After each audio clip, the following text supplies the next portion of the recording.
Shalom semuanya, kembali menyapa Anda di program Bible Everyday. Hari ini kita belajar bersama-sama Matius pasal yang ke-17. Mari kita akan belajar di perikop Yesus dimuliakan di atas gunung. Yesus mengajak 3 orang muridnya, Petrus, Yakobus, dan Yohanes, bersama-sama dengan mereka naik ke sebuah gunung yang tinggi. Dan lalu kemudian ayat yang kedua dikatakan, lalu Yesus berubah rupa di depan mata mereka. Wajahnya bercahaya seperti matahari, pakaiannya menjadi putih bersinar seperti terang. Maka nampak kepada mereka Musa dan Elia sedang berbicara dengan dia. Kata Petrus kepada Yesus, Tuhan, betapa bahagianya kami berada di tempat ini. Jika engkau mau, biarlah kudirikan di sini 3 kemah, 1 untuk engkau, 1 untuk Musa, dan 1 untuk Elia. Murid-murid Petrus, Yohanes, dan Yakobus punya pengalaman yang luar biasa. Baru kali itu Yesus melihat berubah rupa di depan mata mereka. Mereka melihat wajah Yesus bercahaya putih bersinar. Pakaiannya pun sangat terang. Dan tidak hanya itu, mereka lebih dikejutkan lagi karena melihat Musa dan Elia sedang berbicara dengan dia. Musa pemimpin besar, Nabi Elia adalah nabi terbesar di perjanjian lama. Mereka bercakap-cakap dengan Yesus. Dan 3 murid ini punya kehormatan untuk melihat semua pengalaman spiritual itu. Itu sebabnya Petrus berkata, Tuhan, betapa bahagianya kami berada di tempat ini. Dengan kata lain, mereka senang sekali berada di tempat itu, melihat, merasakan, mengalami pengalaman spiritual seperti itu. Lalu kemudian Petrus berkata apa? Jika engkau mau, garis bawahi ini, jika engkau mau Yesus, biarlah kami dirikan 3 kemah. 1 untuk engkau, 1 untuk Musa, 1 untuk Elia. Mereka berharap Yesus mau, sehingga akan dibuat 3 kemah di situ dan murid-murid akan terus bersama dengan mereka di atas gunung ini.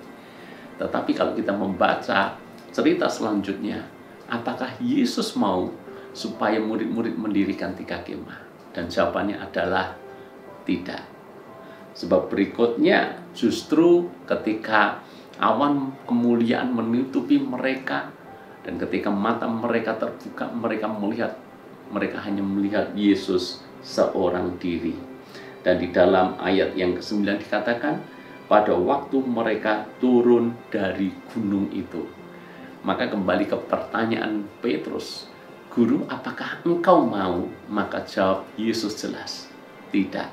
Karena mereka, Yesus dan murid-muridnya memutuskan untuk turun gunung. Apa makna yang kita bisa dapatkan melalui teks atau perikop ini? Pengalaman spiritual itu memang indah dan menyenangkan. Tetapi yang lebih penting dari semuanya itu adalah apakah kita benar-benar bisa mengekspresikan itu dalam kehidupan sehari-hari kita. Yesus, dia punya pengalaman spiritual yang indah. Murid-muridnya melihat pengalaman spiritual yang luar biasa. Tidak semua orang diberikan kesempatan melihat Yesus berubah rupa.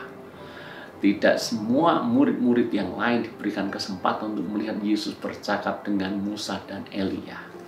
Tetapi pengalaman spiritual itu toh harus selesai. Yesus memutuskan turun gunung. Masalahnya adalah banyak orang Kristen hanya suka berhenti di pengalaman-pengalaman spiritual aja. Berhenti ketika kita masuk dalam ibadah, kita dijamah Tuhan, kita dilawat Tuhan, kita merasakan hadirat Tuhan, kita menangis, kita merasa senang di situ. Dan kita mungkin seperti Petrus berkata, kalau bisa kita akan menghabiskan seumur hidup kita di momen itu, di gereja terus, tidak mau pulang dari gereja, tidak mau keluar dari gereja. Apakah itu yang dikehendaki Tuhan? Dan jawabannya adalah tidak. Karena Yesus memutuskan turun gunung, artinya Yesus mengajak murid-murid pergi untuk menjumpai orang banyak, menjangkau dan menyelamatkan mereka. Pergi kepada dunia, membawa mereka tentang kabar keselamatan, membuat mereka bisa percaya kepada Yesus. Apa gunanya seseorang, anggap saja sebuah cerita sederhana, seseorang belajar dari seorang pendekar yang ada di atas gunung, belajar silat cukup lama, bertahun-tahun, lalu kemudian gurunya melihat bahwa muridnya ini punya ilmu yang sudah cukup tinggi, bisa menjadi bekal untuk bisa menjadi pembela keadilan, pembela kebenaran dalam masyarakat.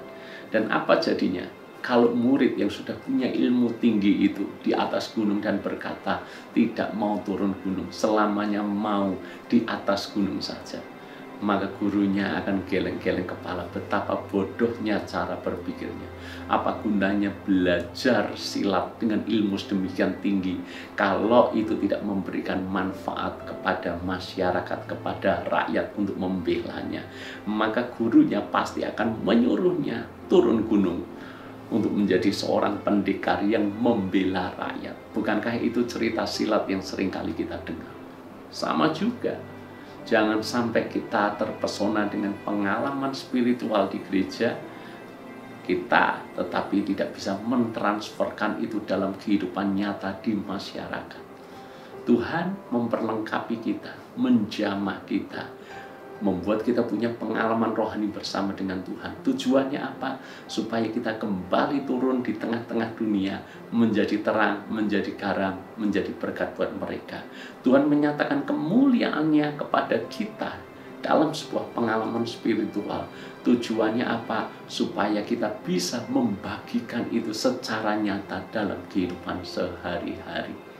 Saya merasa bahwa Anda bisa menangkap apa yang sedang firman Tuhan sampaikan hari ini. Tidak hanya dimuliakan di atas gunung, tetapi Yesus juga mau turun gunung. Tidak hanya kita sekedar punya pengalaman rohani, tapi kita juga harus menjadi berkat secara nyata di tengah-tengah masyarakat. Tuhan berkati.